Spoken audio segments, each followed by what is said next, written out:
Man City are utter frauds. While they've comfortably been the most successful side in the Premier League over the last decade, behind all the silverware lies a deep and uncomfortable truth about them and their Abu Dhabi owners. I've already done videos on how they've compromised referees up and down the country, and instead want to focus on their influence over the media, which doesn't get spoken about nearly enough. You may have noticed that pundits on the likes of Sky Sports and the BBC never mentioned the 115 charges of financial misconduct leveled against them, instead focusing solely on how brilliant they are on the pitch. A big reason for this is obviously because they don't want to tarnish the product that is the Premier League by suggesting its best team are only as good as they are because of corruption, but another's the sheer control they've exercised throughout the UK. In fact, I'd go as far as to say that the UAE has the UK government by the balls right now, after pouring billions into ports, housing projects, wind farms, science parks, and even a nuclear power plant. While this is concerning in its own right, nothing comes as close to what they're doing with the press. And the Telegraph, which is a hugely reputable news outlet, is a prime example of this. Last year, they, alongside their sister magazine The Spectator, were put up for sale after the Barclay family, which owns the pair of them, failed to pay back a loan worth close to £2 billion.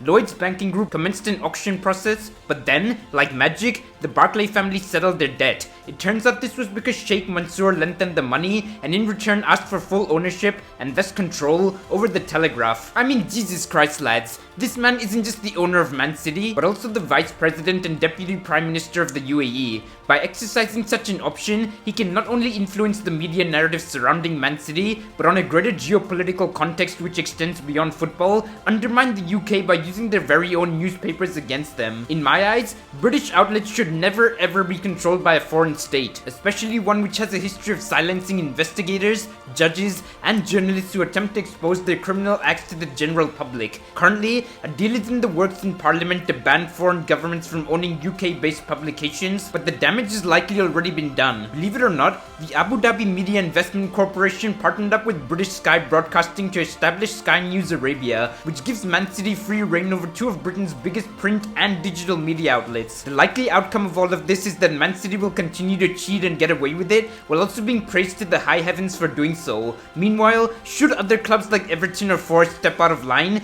they'll get taken to the cleaners. The sport is rotten to the core, and all we can do is spread awareness and hope something eventually gives. Do let me know your own take down below. For me, this is the most important video I've ever made. Stay tuned for more content along these lines, and I'll catch you in the next one, folks. Peace.